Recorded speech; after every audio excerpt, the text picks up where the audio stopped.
Assalamualaikum para keluarga. Malam ini saya ingin membaca sebuah cerita pendek karya saya sendiri yang berjudul Setangkai Padi di Tanganmu. Langit akan terus menyimpan kisah, menjadi saksi seluruh peristiwa. Maka ketika langit memuntahkan bulir-bulir air hujan, deras yang dingin, terkuaklah beberapa kenangan yang mampu diingat.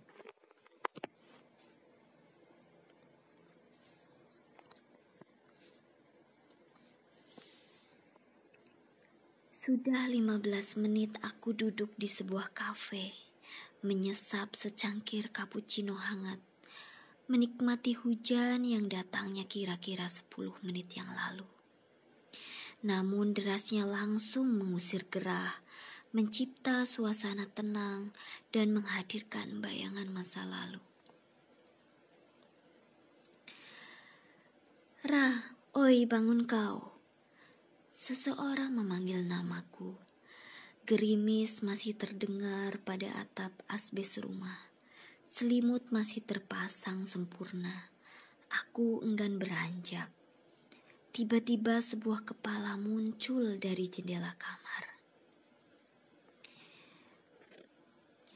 Bangun kau, ikut ke ladangku yuk. Dia selalu menyeretku dalam petualangannya yang tanpa henti setiap hari. Dan aku juga akan senang sekali mengikutinya kemana saja. Sudah sering ayah melarangku atas petualangan yang terkadang mengerikan itu. Mencari ikan, udang, dan bersampan di sungai yang besar.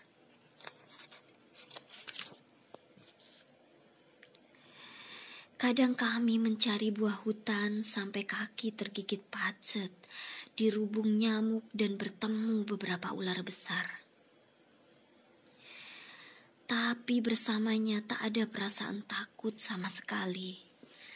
Dan petualangan ini telah berlangsung sejak kami berusia 8 tahun.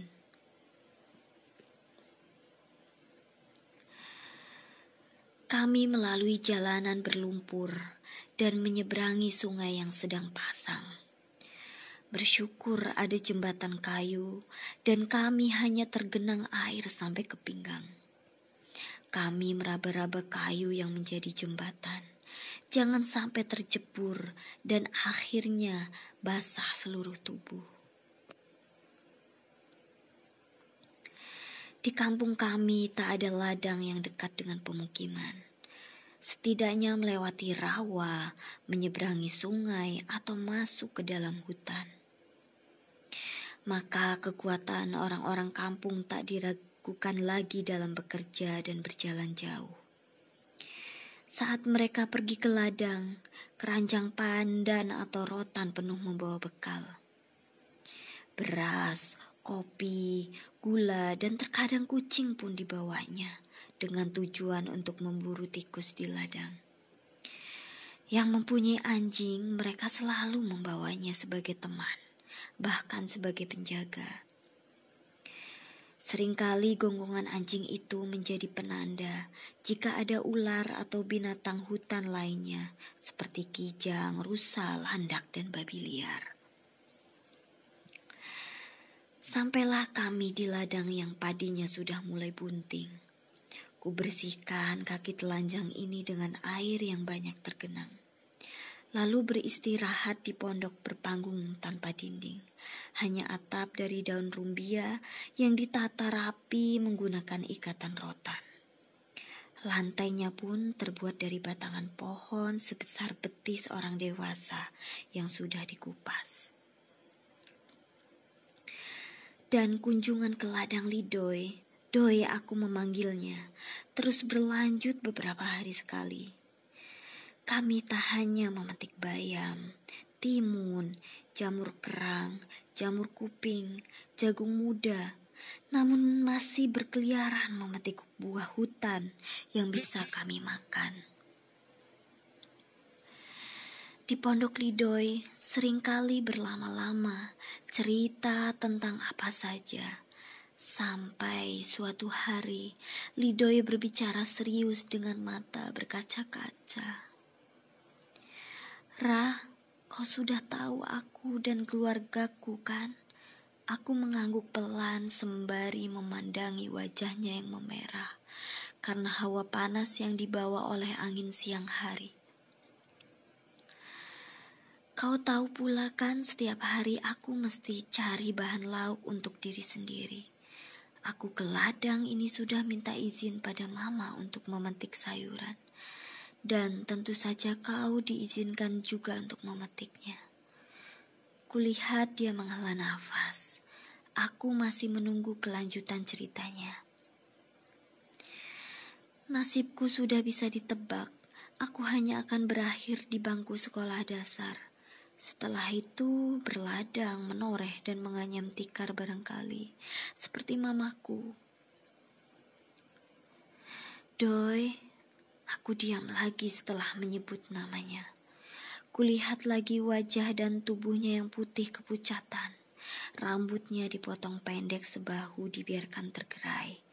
Bahunya kokoh dan dadanya masih datar sepertiku.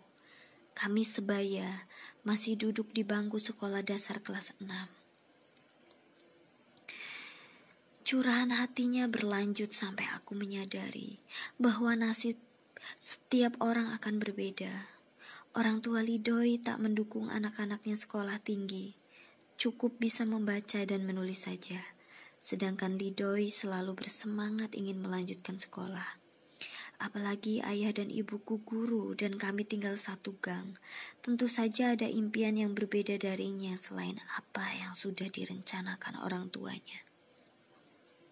Satu hal yang kucerna saat itu dari apa yang Lidoy katakan, mengingat usiaku juga masih muda sepertinya, bahwa hanya kesedihan yang kurasakan karena kami tak akan lagi bersama-sama pergi dan pulang sekolah. Dan mungkin saja ketika aku pulang sekolah nanti Lidoy tak ada di rumahnya. Pastilah sejak pagi dia sudah berangkat ke ladang, menyiang ladangnya atau sedang panen padi. Sore hari baru kami bisa berjumpa. Sampai aku menyelesaikan sekolah menengah pertama, sesekali aku masih bisa bersamanya mencari buah hutan, mandi di sungai, naik sampan dan memancing. Tapi tidak sesering dulu. Ayah membatasi gerakku mengingatkan aku lebih giat belajar agar bisa masuk sekolah di kota kabupaten. Saat aku sudah duduk di bangku SMA, sangat sering merindukan Lidoy. Aku bisa tahu kabarnya saat ayah atau ibu berkunjung ke kosku. Lidoy masih terus berladang bersama orang tuanya, menoreh dengan rajin dan seringkali dimintai membantu menumbuk pulut atau ketan untuk bikin kue saat pesta perkawinan.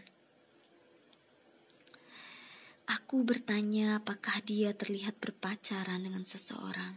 Ibuku mengatakan tidak pernah terdengar beritanya. Aku sangat menunggu liburan semesteran agar bisa berpetualang lagi dengan Lidoy. Aku sengaja menabung untuk membelikan dia baju kaos warna pink. Pasti akan sangat cantik jika dia memakainya. Sampai akhirnya aku meneteskan air mata ketika pulang kampung dan Lidoy tidak ada di rumahnya. Mamanya bilang baru saja 1 minggu bibinya menjemput Lidoy untuk diminta kerja sebagai babysitter di kota kecamatan, agar supaya Lidoy berpengalaman melihat dunia luar, tidak hanya di kampung saja. Aku sungguh kehilangan dia, masa liburku kurang mengasihkan. Tentu saja aku tak mau berpetualang selain dengan Lidoy. Kutitipkan baju pink pada mamanya agar diberikan pada Lidoy ketika sudah pulang. Saat SMA aku mulai melankolis. Sebabnya selalu terjebak masa lalu dengan kenangan yang sulit dilupakan. Apalagi mendapati kenyataan orang lain tak bisa sepertiku, orang yang sangat dekat denganku. Lidoy tak berdaya menghadapi semuanya. Ia menyerah pada nasib yang seolah sudah digariskan. Dia tidak melawan, bahkan mencoba mengikuti alurnya. Sedangkan aku malah gagal untuk melupakan, lalu melangkah dengan tidak menoleh ke belakang. Aku sibuk berpikir untuk orang lain. Akhirnya masa SMA ku datar dan penuh cerita di kepala yang tak bisa kucurahkan dengan prestasi apapun. Aku mengikuti alur orang tuaku, melanjutkan ke universitas di ibu kota provinsi.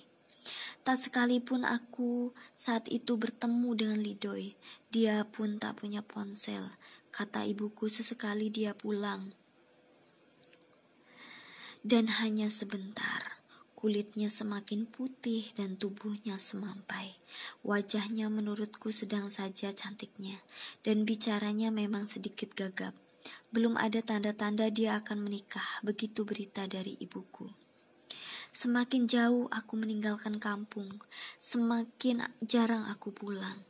Kesibukan awal menjadi mahasiswa dan berbagai aktivitas yang mulai kusukai, sedikitnya aku bisa melangkah dan menata masa depan. Apa yang hendak ku kejar, bertemu dengan banyak orang yang masih sama-sama berjuang, mengungkapkan cita-cita yang ingin digapai. Dan kejenuhan itu datang kembali, makna hidup itu kembali mengusik meminta jawabannya. Ribuan pertanyaan berdengung memenuhi pikiran, sampai akhirnya aku ingin pulang kampung menenangkan diri. Karena baru ku sadari, setiap pemikiranku terlalu sempurna untuk bisa diwujudkan. Hasilnya tidak boleh meleset dari garis yang sudah kutentukan. Apakah selama ini aku bermain-main dengan sekolahku? Hasilnya tak secemerlang apa yang kuharapkan.